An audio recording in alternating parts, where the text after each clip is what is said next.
Mes parents ont donné l'argent de mes études à mon frère. Je suis parti sans rien dire.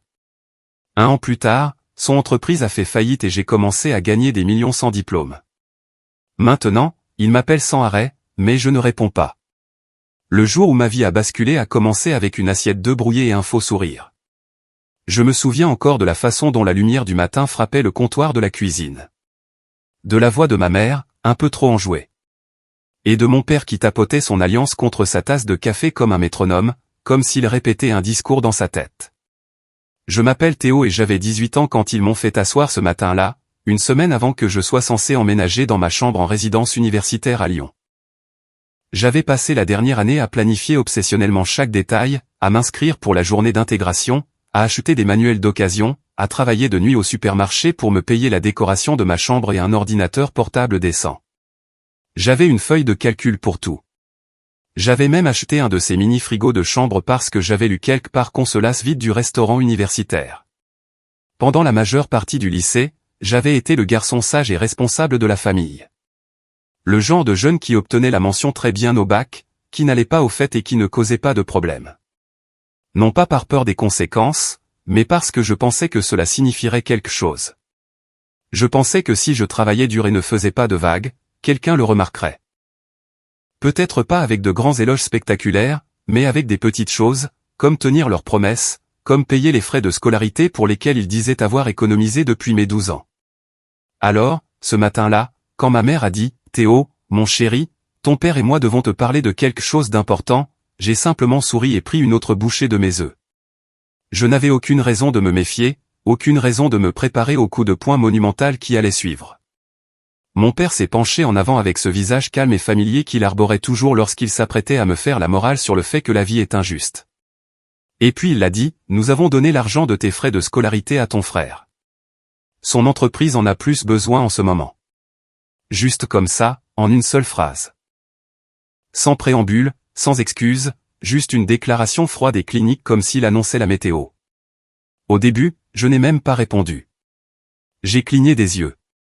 Je me souviens avoir fixé la salière sur la table parce que je ne pouvais regarder aucun d'eux dans les yeux. Pendant une seconde, j'ai cru qu'il plaisantait. Mais quand j'ai levé les yeux, ma mère avait une expression étrange. Ni coupable, ni embarrassée. C'était quelque chose qui se rapprochait de la fierté. « Tu devrais être content », a-t-elle dit. « Tu soutiens la famille de manière significative. C'est ça, faire partie de quelque chose de plus grand que soi. » C'est là que j'ai compris. Il ne me disait pas ça parce qu'il se sentait mal. Il me le disait parce qu'il pensait que je devrais être fier, parce qu'à leurs yeux, je n'étais plus celui qui avait des rêves ou des objectifs. J'étais juste une solution pratique. Laissez-moi revenir un peu en arrière. Mon frère aîné, Julien, a 6 ans de plus que moi. En grandissant, il a toujours été l'enfant prodige. Chaque erreur qu'il faisait était une expérience d'apprentissage. Chaque fois que j'avais une excellente note, il avait droit à une fête pour avoir pensé à sortir les poubelles. Quand il a abandonné la fac après un semestre pour lancer une start-up technologique dans notre garage, mes parents ont agi comme s'ils venaient de découvrir le feu. Ils ont investi de l'argent dans sa start-up comme si c'était un fonds en fiducie, lui achetant du matériel, l'aidant à louer des bureaux, et même en se portant co-garant d'un prêt quand les choses se sont compliquées. L'entreprise n'a jamais vraiment décollé, mais Julien avait toujours un nouveau projet, une nouvelle idée qui avait juste besoin d'un peu plus de financement. Il n'était pas paresseux, je lui accorde ça. Mais il était imprudent. Il empruntait comme si rien ne devait être remboursé. Promettait des choses qu'il ne pouvait pas livrer. Et parvenait toujours à convaincre nos parents qu'il était sur le point de réussir quelque chose de grand.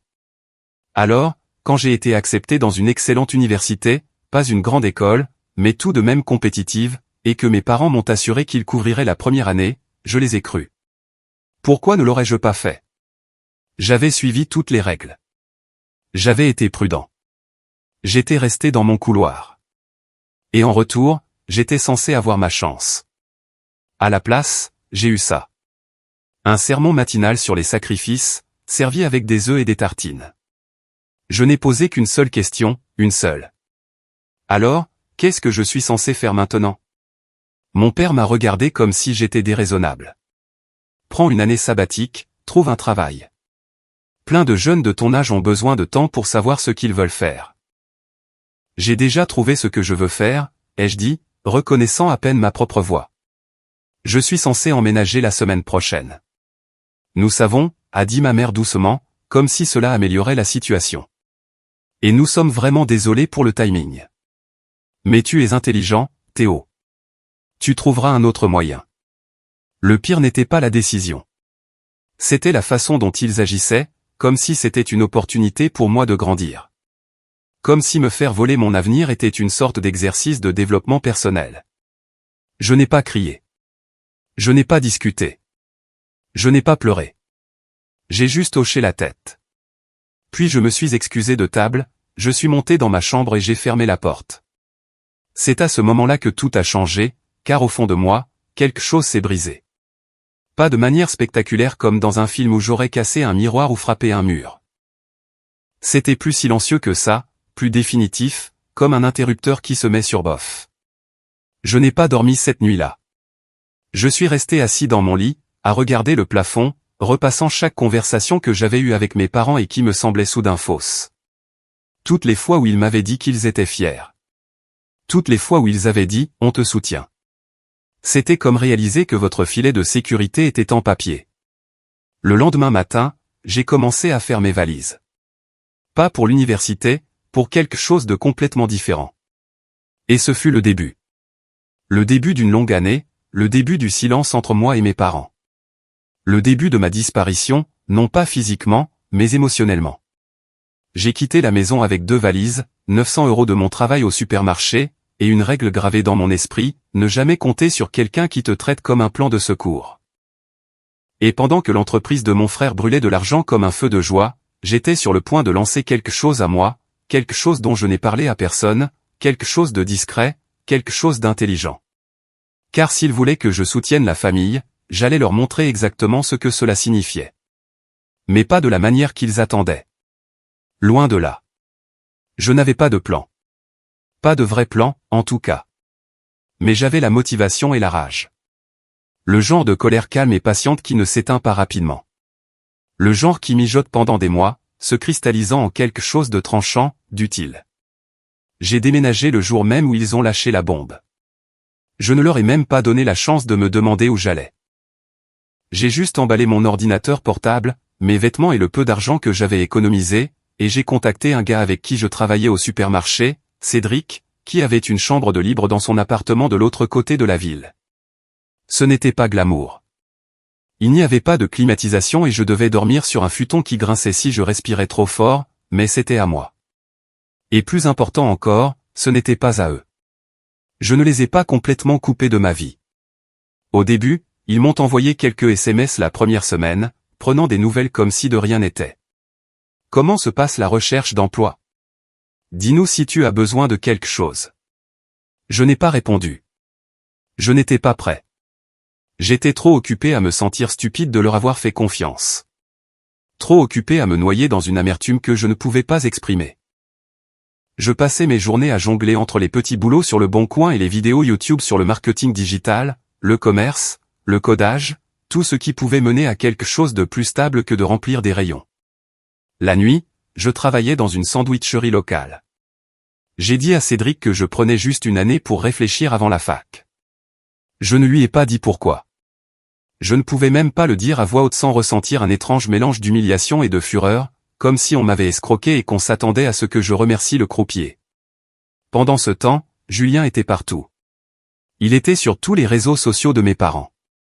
Ma mère postait des photos de son bureau comme si c'était le siège de la NASA. Mon père partageait des liens vers le site web de son entreprise comme s'il lançait le prochain Google. Chaque légende suintait la fierté. Tellement fier de notre aîné, qui poursuit ses rêves. Soutenez les petites entreprises. Découvrez la nouvelle aventure de Julien. Ça me rendait malade. Non pas parce qu'il réussissait, mais parce que je savais que ce n'était pas le cas. Je savais qu'il perdait de l'argent, qu'il luttait pour honorer ses contrats surdimensionnés, qu'il se démenait pour paraître légitime, pendant que nos parents lui jetaient tout leur argent comme si c'était du Monopoly. Il n'était pas méchant, juste gâté. Le genre de gars qui n'a jamais appris ce que non signifiait parce que personne ne le lui avait jamais dit. Environ un mois après mon déménagement, ma mère m'a envoyé une photo de Julien posant devant une immense bannière sur laquelle était écrit « Genius Tech Solutions, grande ouverture ». Ils avaient loué un espace de coworking en centre-ville. Ballon, cérémonie d'inauguration. Mes parents souriaient en arrière-plan comme s'ils venaient de gagner au loto. Je n'ai pas répondu. Je n'ai félicité personne. J'ai juste fixé cette photo et réalisé à quel point j'étais complètement seul. Et c'est là que quelque chose a changé. J'aurais pu continuer à bouder. J'aurais pu attendre un an et réessayer avec des bourses et des prêts étudiants. Mais j'avais appris ma leçon.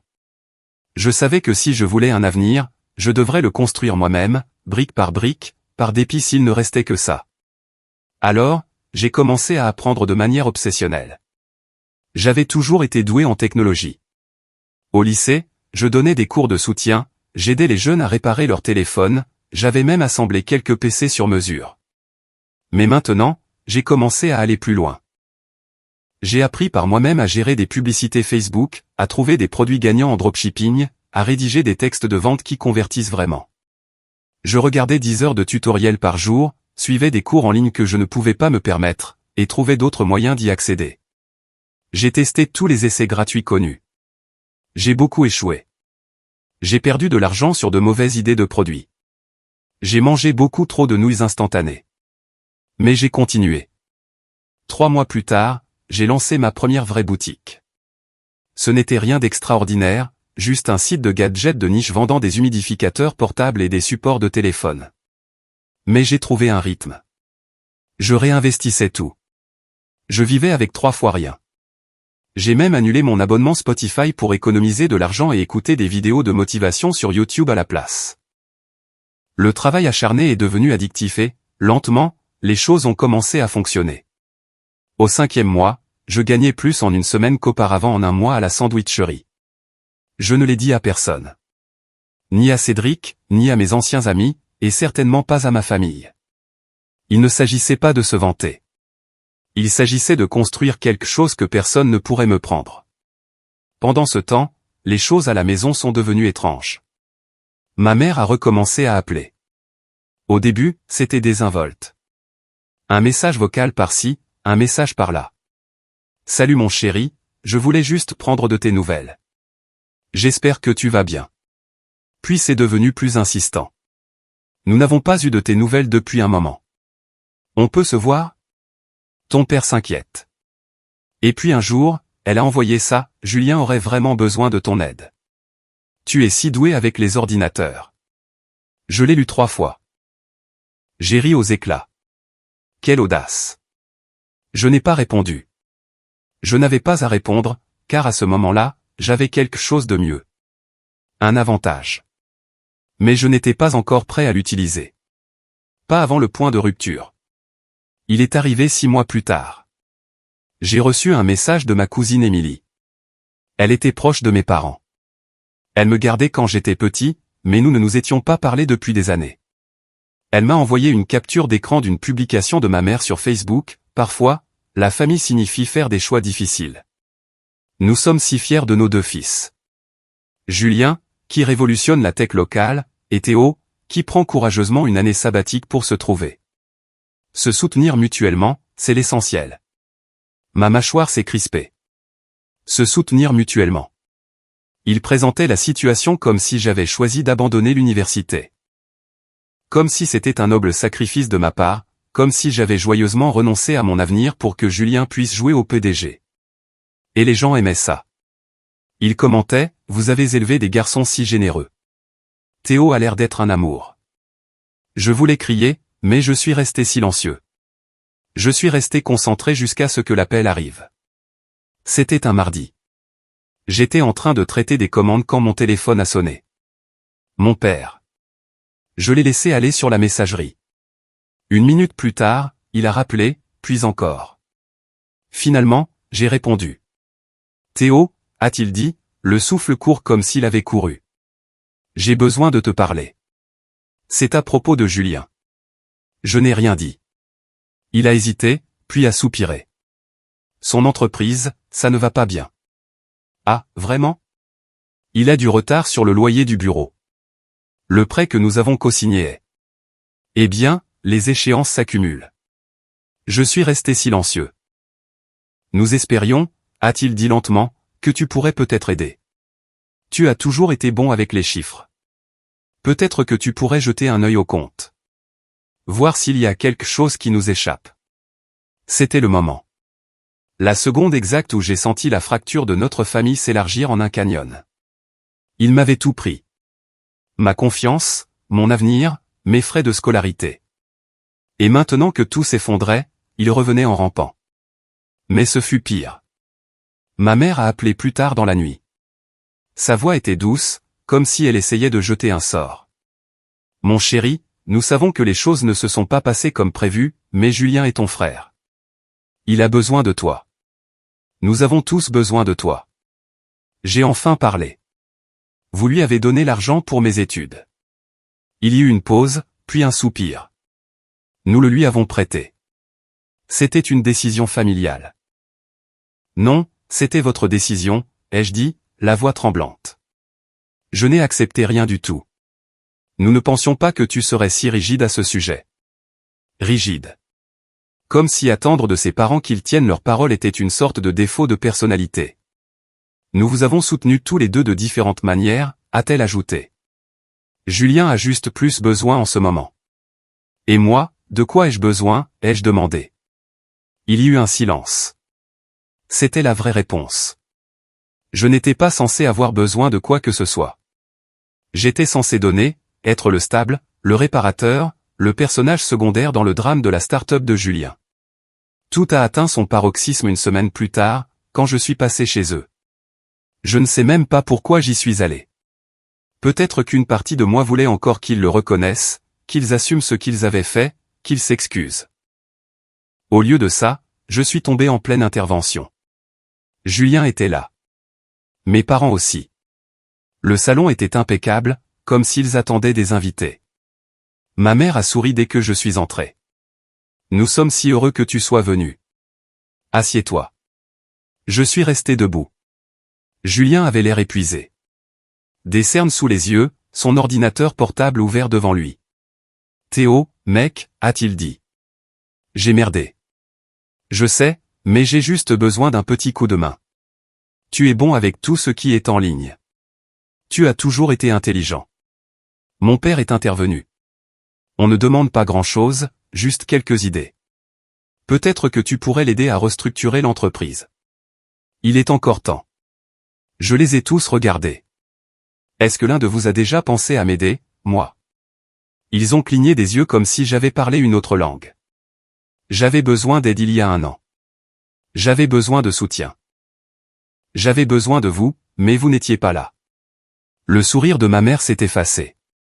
Chérie, nous essayons de faire ce qui était le mieux pour la famille. Non, ai-je dit, la voix basse et stable. Vous faisiez ce qui était le mieux pour Julien. Et maintenant que tout s'effondre, vous pensez que je suis votre filet de sécurité. Encore une fois. Julien a ouvert la bouche, mais je l'ai coupé. Je ne suis pas là pour réparer vos erreurs. Je ne suis pas votre plan de secours. Je ne suis pas votre plan B. Mon père s'est levé, clairement agacé. Ne sois pas dramatique, Théo. J'ai ri. Un son sec et sans humour. Je ne suis pas dramatique. J'en ai juste fini. Et sur ce, je suis sorti. Ils ne m'ont pas suivi. Mais 2 heures plus tard, ma mère a envoyé un dernier message. Nous voulons juste retrouver notre famille. Et je l'ai regardé. Le cœur battant, les doigts planant au-dessus de l'écran, parce qu'ils avaient raison. Quelque chose s'était brisé, mais pas comme ils le pensaient. Pas quelque chose qui pouvait être réparé avec une conversation ou un câlin. Quelque chose de plus profond. Et j'ai su à ce moment-là que le prochain coup serait le mien, et qu'il changerait tout. Le jour où je suis sorti de chez mes parents après leur petite réunion de famille, je me sentais immense. En colère, oui, encore à vif à cause de la trahison, mais enfin libre. Comme si j'avais cessé d'attendre quelque chose qui ne viendrait jamais. Leur approbation, leur soutien, leur respect, tout cela était toujours assorti de conditions, toujours partiales en faveur de Julien. Mais cette adrénaline s'est vite dissipée. 2 semaines plus tard, je me suis retrouvé assis dans le noir à 2 heures du matin dans l'appartement exigu que je partageais avec Cédric, me demandant ce que je faisais. La lueur de l'écran de mon ordinateur portable éclairait la peinture écaillée du mur. J'avais un tableau de bord Shopify ouvert sur un onglet, une feuille de calcul pleine de dépenses publicitaires et de taux de conversion sur un autre. C'était le 5e jour d'affilée où je n'atteignais pas le seuil de rentabilité. Aucune vente. Mon compte publicitaire avait été signalé pour activité inhabituelle. Mes fonds PayPal étaient bloqués pour prévention de la fraude. Il me restait 200 € sur mon compte en banque et aucun plan de secours. C'était le fond du gouffre. Pas seulement financièrement, mais émotionnellement. Parce que jusqu'à ce moment, je gardais cette fantaisie à l'arrière de ma tête que je gagnerais, que je réussirais en grand juste pour leur prouver qu'ils avaient tort. Mais quand votre estomac gargouille, que votre loyer est dû, que le système de paiement de votre boutique ne fonctionne pas et que personne ne répond à vos emails, toutes les fantaisies de vengeance du monde commencent à ressembler à des chimères. Je n'ai pas dormi cette nuit-là. Le lendemain matin, je me suis regardé dans le miroir en me brossant les dents, et j'ai à peine reconnu le type qui me faisait face. Peau pâle, yeux lourds. Je ressemblais à un fantôme dans ma propre vie. Le même jour, Cédric m'a surpris dans la cuisine, penché sur mon téléphone, à faire défiler sans but les offres d'emploi. Il n'a pas dit grand-chose, a juste pris un soda dans le frigo et s'est appuyé contre le comptoir. « Ça va ?» a-t-il demandé. « Ouais », ai-je menti. Il a hoché la tête. « Cool. Tu continues ton truc de business en ligne ?» J'ai haussé les épaules. « J'essaie. » Il a fait une pause d'1 seconde, puis a dit quelque chose que je n'oublierai jamais. « Bon, n'oublie pas de manger. Même les gladiateurs ont besoin de sandwichs. » C'était une phrase tellement bête, mais j'ai souri pour la première fois depuis des jours. Cet après-midi-là, je suis allé à la bibliothèque municipale, pas dans un café, pas dans un espace de coworking, juste une bibliothèque publique avec un wifi faible et des lumières vacillantes. J'y suis resté des heures. Pas de distraction, pas de bruit, juste moi, un carnet, et la détermination de trouver une solution. J'ai élaboré un nouveau plan, un meilleur. Au lieu de courir après des produits à la mode ou d'essayer de devenir riche rapidement, j'ai décidé de construire quelque chose de petit, de stable et d'honnête. J'ai étudié le SEO comme si ma vie en dépendait. J'ai regardé des vidéos sur le marketing d'affiliation, les sites de contenu de niche, la création de listes de mails, l'optimisation des pages de destination. Fini les trucs pour s'enrichir vite. Fini les cochonneries en dropshipping de fournisseurs douteux. Juste du vrai contenu de valeur. C'est comme ça que j'ai lancé mon premier site d'information. Il portait sur le matériel de camping portable, quelque chose qui m'intéressait vraiment. J'ai écrit chaque article moi-même. J'ai passé des semaines à compiler des critiques de produits, à apprendre le regroupement de mots-clés, la recherche de backlinks et la magie noire de l'algorithme de Google. C'était lent. Le premier mois, le site dépassait à peine les 20 visiteurs par jour, mais je me suis accroché. J'ai mis à jour les articles, testé différents titres, trouvé de meilleurs programmes d'affiliation, me suis concentré sur la confiance. Pendant ce temps, j'ai pris des missions en freelance pour payer les factures. Rédaction, audit SEO, j'ai même aidé des entreprises locales à réparer leur site web défectueux. Je survivais à nouveau. Pas encore en plein essor, mais je survivais. Et puis, un petit miracle. 3 mois après le lancement du site, un de mes articles, Top 5 des réchauds de camping ultra léger pour 2022, a été repris par un plus grand blog sur l'équipement de plein air. Ils y ont mis un lien dans un article récapitulatif. Du jour au lendemain, mon trafic a triplé. J'ai gagné 160 € cette semaine-là en commission d'affiliation. C'est là que j'ai su que je tenais quelque chose. Cette petite victoire est devenue une étincelle. J'ai continué à construire, j'ai écrit plus d'articles, contacté plus de blogs, engagé un correcteur bon marché sur Malte quand je n'arrivais plus à suivre, investi dans un meilleur thème, un hébergement plus rapide, créé une newsletter, lancé un deuxième site, cette fois dans une niche totalement différente, les outils de productivité minimaliste. À la fin de cette année, je gérais 3 sites. Un qui rapportait 750 € par mois, un autre 350 € et un qui couvrait à peine ses frais. Mais ensemble, ils s'additionnaient. Je n'étais pas riche, mais je n'en avais pas besoin. J'étais libre. J'avais tout construit moi-même. Sans université, sans diplôme, sans aide, et toujours sans un seul mot à mes parents. Ils ne savaient pas ce que je faisais. Pour autant qu'ils en sachent, j'étais toujours en train de me trouver, de patauger dans une sorte de flou post-année sabbatique pendant que Julien essayait de réanimer son Frankenstein technologique. Mais même ça, c'était en train de s'effondrer, selon les rumeurs, principalement d'Émilie, ma cousine qui gardait le contact malgré la tension. J'ai appris que l'entreprise de Julien implosait. Son client principal s'était retiré. Son loyer avait 4 mois de retard. Le prêt que nos parents avaient cosigné était en défaut de paiement. Des rumeurs couraient selon lesquelles il était poursuivi pour des logiciels non livrés. Apparemment, il avait commencé à se présenter au dîner de famille en n'étant que l'ombre de lui-même. Sa petite amie l'avait quitté. Il avait réemménagé dans le sous-sol de mes parents, le même où sa start-up avait commencé des années auparavant. Mes parents, eux aussi, craquaient. Ma mère publiait de moins en moins. Fini les légendes dithyrambiques sur l'esprit brillant de Julien. Mon père a cessé de répondre aux SMS de la famille élargie qui commençait à poser des questions embarrassantes sur l'argent. Et moi? J'ai déménagé dans un meilleur appartement, j'ai eu un nouvel ordinateur portable, un bureau assis debout, une plante en pot que j'ai nommée Gordon, et j'ai même engagé une assistante virtuelle pour m'aider avec mon 3e site web. Celui-ci était axé sur le matériel de bureau à domicile. L'ironie ne m'a pas échappé. Julien avait le bureau tape à accent grave-l'œil avec des inaugurations et des murs en verre. J'avais une chambre calme, une bonne chaise et des revenus réguliers. J'ai pensé à les contacter. J'ai pensé à leur frotter le nez dedans, mais je ne l'ai pas fait. Je n'en étais pas encore là. Car même si les choses s'amélioraient, une partie de moi souffrait encore. Je ne pouvais l'expliquer à personne, pas même à Cédric. Ce n'était pas seulement une question d'argent ou d'université. C'était la trahison, le fait que les gens qui m'avaient élevé, qui prétendaient m'aimer, m'avaient regardé dans les yeux et m'avaient dit que mes rêves n'avaient pas d'importance, que mon avenir était jetable, que mon travail acharné était négociable.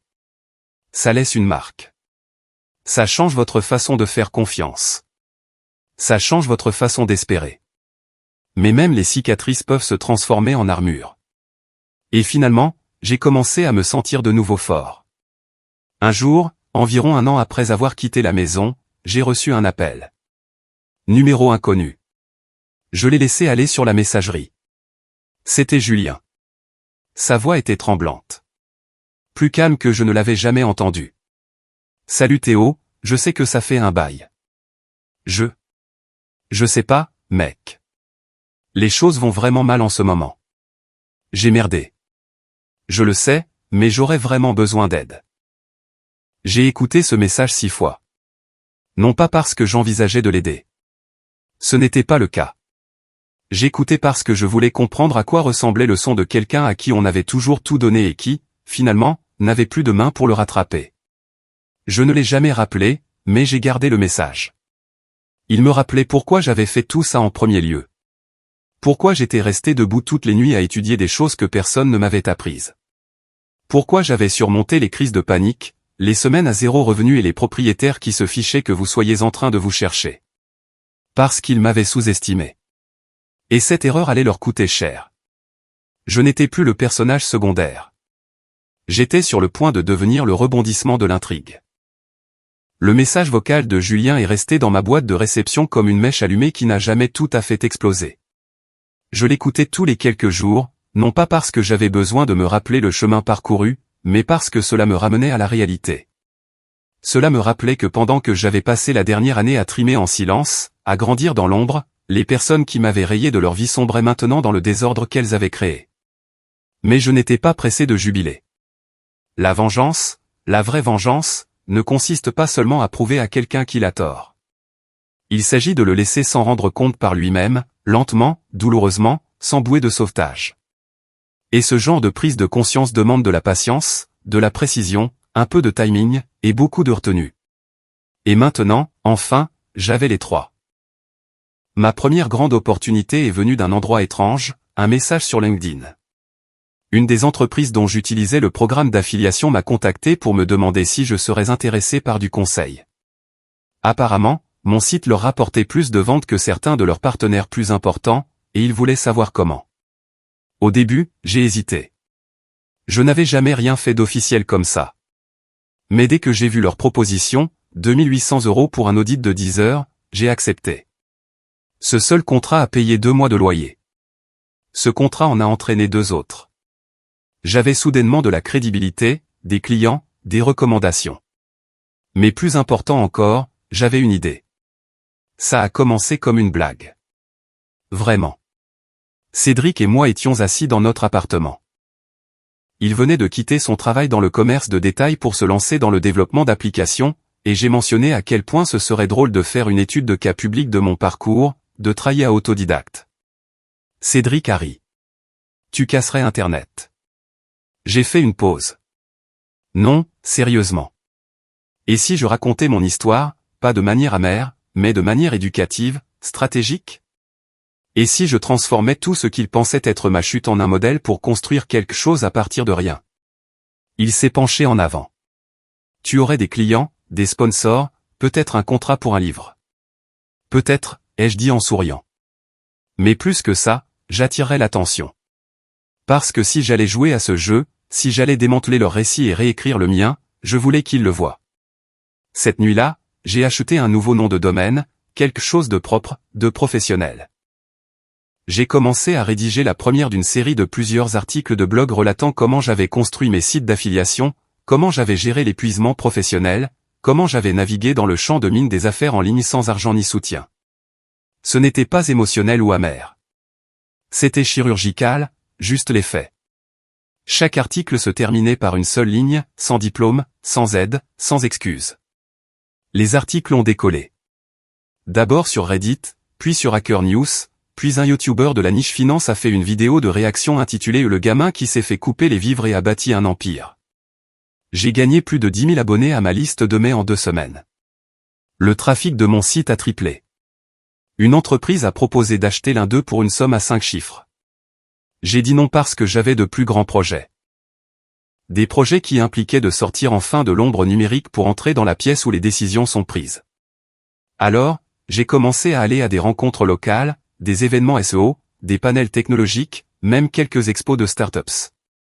J'étais silencieux au début, observant, apprenant comment les gens parlaient quand ils pensaient que vous ne valiez pas la peine d'être remarqué. Mais finalement, j'ai commencé à prendre la parole, à partager des idées, à offrir des conseils. Pas le genre de conseils tape à accent grave-l'œil des gourous, mais de vraies connaissances solides. Les gens respectaient ça. Certains prenaient même des notes. C'est comme ça que j'ai rencontré Marine. Elle était designer UX, venait de quitter sa start-up et cherchait son prochain projet. Nous avons pris un café après l'une des rencontres et le courant est passé instantanément. Esprit vif, humour pince sans rire, aucune tolérance pour le blabla. En une semaine, nous réfléchissions à des moyens de fusionner ma stratégie de contenu avec son expertise en design. À la fin du mois, nous avions un plan, une vraie entreprise. Nous l'avons appelée à l'épreuve de la poussière, Dust Proof, une agence de produits numériques qui construisait, développait et monétisait des marques de contenu de niche à partir de zéro. Je m'occupais du trafic et de la monétisation. Elle s'occupait de l'image de marque et de l'expérience utilisateur. Nous partagions tout à 50-50e.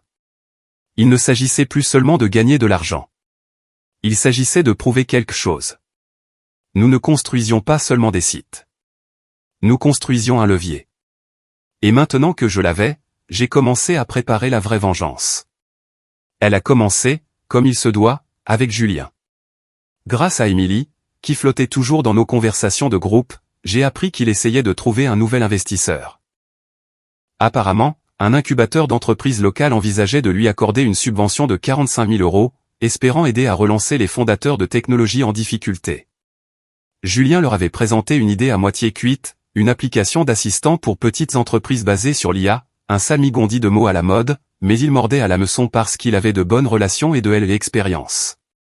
Marine a haussé un sourcil quand je lui ai dit, il pitch sérieusement l'IA maintenant. Oh ouais, ai-je dit. Il a abandonné la fac, a flambé des centaines de milliers d'euros, a été renfloué par ses parents, et maintenant il se vend comme un visionnaire. Elle a siroté sa boisson. Enterrons-le. J'ai souri. Je n'attendais que ça. Première étape, nous avons construit un concept concurrent. Même domaine, même marché, meilleur nom, meilleure image de marque, et plus important encore, un vrai prototype fonctionnel. Nous n'avons même pas essayé de le cacher. Nous lui avons donné un nom à une syllabe près de celui de Julien. Assez similaire pour susciter la curiosité, assez différent pour être légal. Nous avons créé une magnifique page de destination.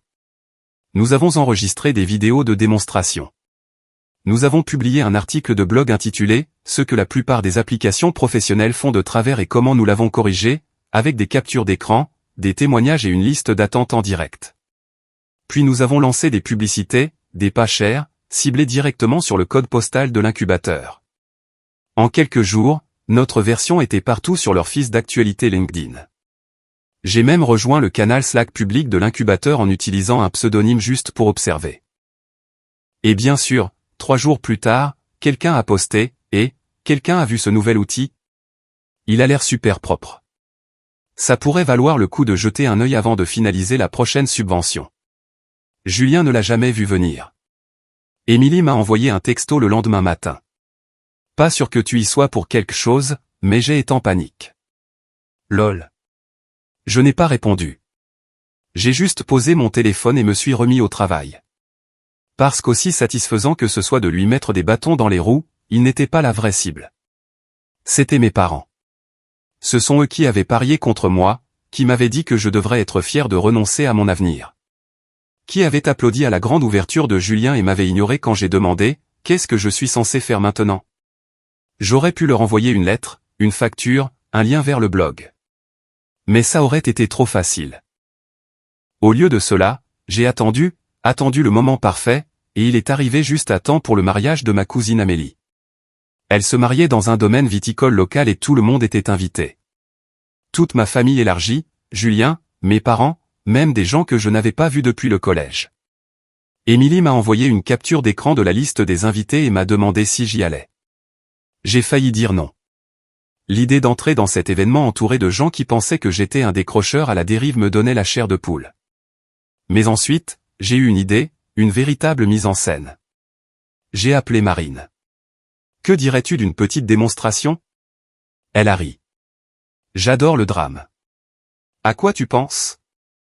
Je veux arriver comme un fantôme devenu millionnaire. Oh, a-t-elle dit, souriant au téléphone. On fait une révélation.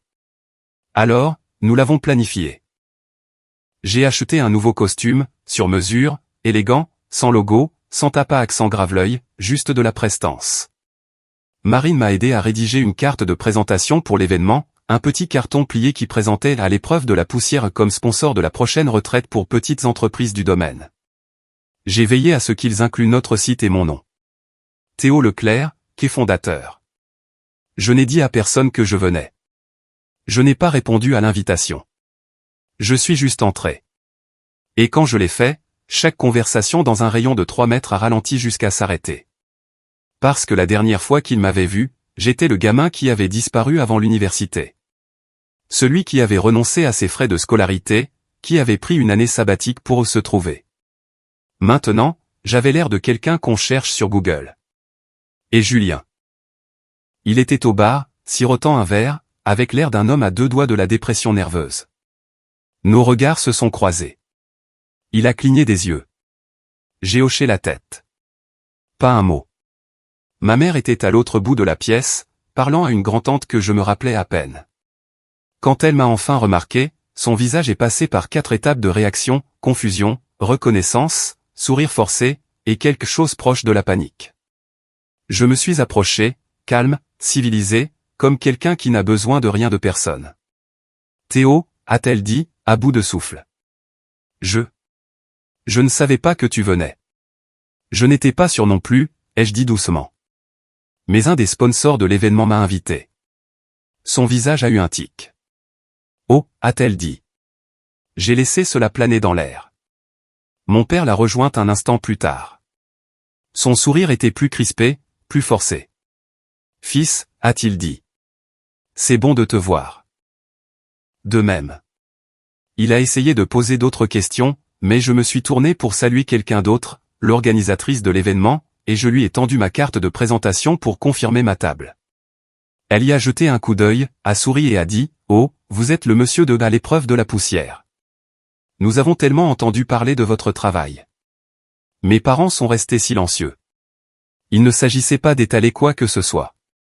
Il s'agissait de présence, de reprendre l'espace dont on m'avait chassé, de les obliger à regarder, parce que le spectacle ne faisait que commencer.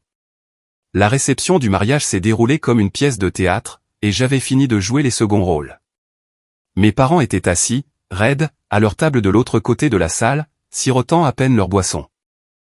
Julien rôdait à proximité, clairement secoué, jetant un coup d'œil dans ma direction toutes les quelques minutes comme si j'étais un fantôme qu'il ne parvenait pas à chasser. Quelques-uns de nos cousins m'ont fait la conversation, polis, curieux, gênés. L'un d'eux, Dylan, s'est penché avec un sourire en coin et a dit « T'avais pas lâché les études ou un truc du genre ? Tu fais quoi maintenant ?» Je n'ai pas dit un mot. J'ai juste fait un geste vers le chevalet à l'épreuve de la poussière à la table où mon nom figurait à côté d'une courte description de l'entreprise que j'avais cofondée et où un QR code discret menait directement à une étude de cas intitulée « Les frais de scolarité qui n'existaient pas. Comment perdre tout à 18 ans m'a aidé à construire un portefeuille de contenu de 450 000 € avant 21 ans. » C'était subtil. Je n'avais cité aucun nom, pas de diatribe, pas de message sur Reddit, pas de crise de nerfs rancunière, juste des données claires, un ton neutre, une chronologie documentée. Mais toute personne un tant soit peu intelligente pouvait lire entre les lignes. Et à en juger par l'expression sur le visage de Julien quand il a scanné le code oui, je l'ai vu le faire, il était définitivement un tant soit peu intelligent. Les retombées ont commencé 2 jours plus tard. J'ai reçu un SMS de mon père. Il faut qu'on se parle, en personne. Je n'ai pas répondu. Puis ma mère. Ta publication. Les gens posent des questions. S'il te plaît, retire-la. Ça m'a fait rire. La retirer. Après qu'il m'ait présenté comme le petit frère altruiste qui s'était noblement effacé pour le futur entrepreneur de la famille. Non, c'était l'heure des comptes. Et ce n'était même plus personnel. C'était structurel, propre, inévitable. Parce qu'au moment où l'étude de cas est devenue virale, les gens ont commencé à faire des liens.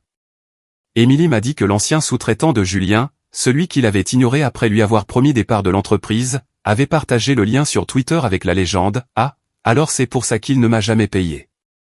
Un jour plus tard, l'incubateur de startups locales qui envisageait de financer Julien pour un 2e tour a publié une discrète mise à jour sur son site web annonçant une pause des investissements externes en attente d'un examen interne. Traduction, Julien n'était pas seulement hors de la liste, il avait carbonisé la liste. Pendant ce temps, quelques-uns des premiers investisseurs de Julien, pour la plupart des dentistes et des agents immobiliers locaux avec qui mon père jouait au poker, n'étaient pas contents. L'étude de cas ne les nommait pas, mais elle traçait le parcours de l'argent à travers des phrases vagues comme « startups financées par la famille sans indicateur de performance clé » et « premiers investisseurs à qui l'on a promis des rendements élevés sans aucune surveillance ». Toute personne impliquée savait exactement de qui il s'agissait.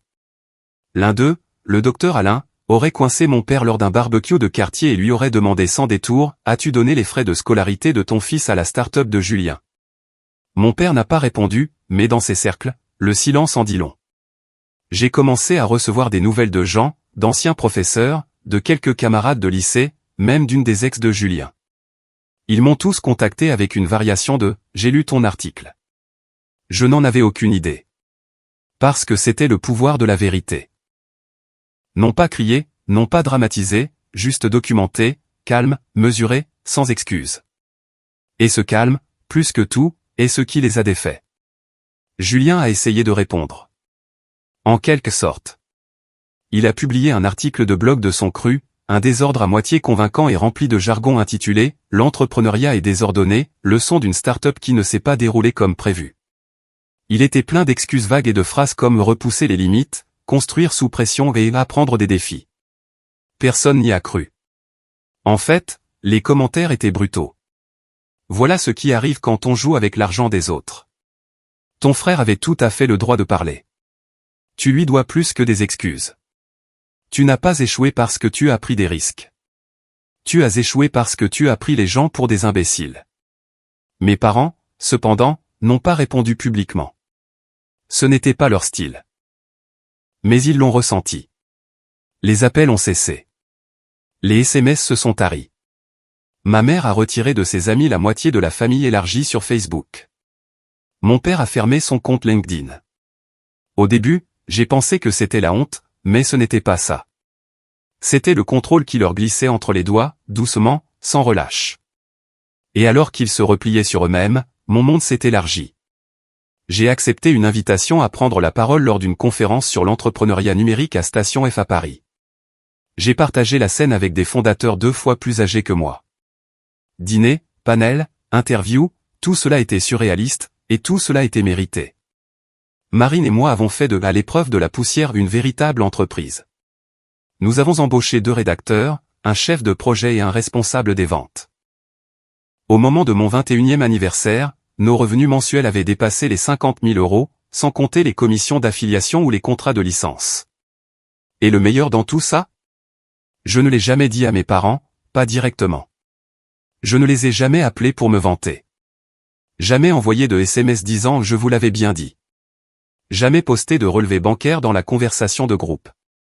Parce que le silence était plus assourdissant, la distance était plus assourdissante, et la dignité hurlait. Une dernière chose s'est produite qui m'a fait réaliser que l'histoire avait bouclé la boucle. C'était un samedi matin quand j'ai vu l'annonce. La start-up de Julien, ou ce qu'il en restait, était en liquidation. Mobilier de bureau, écran, quelques bureaux assis debout, tout cela était posté sur Facebook Marketplace sous un compte anonyme sans photo de profil. J'ai acheté un des bureaux, je l'ai fait livrer au bureau de À l'épreuve de la poussière. Marine a trouvé que c'était une décision étrange, mais je lui ai dit que certaines choses appartiennent simplement là où elles sont enfin utiles. Et maintenant, chaque fois que je m'assois à ce bureau, cette relique ergonomique élégante et légèrement éraflée à 1100 € de son empire déchu, je souris. Parce que ça, c'était ma vengeance. Pas de bruit, pas de spectacle, juste un succès tranquille et indéniable. Le genre qu'il ne pouvait pas ignorer. Le genre qu'il ne pouvait pas toucher.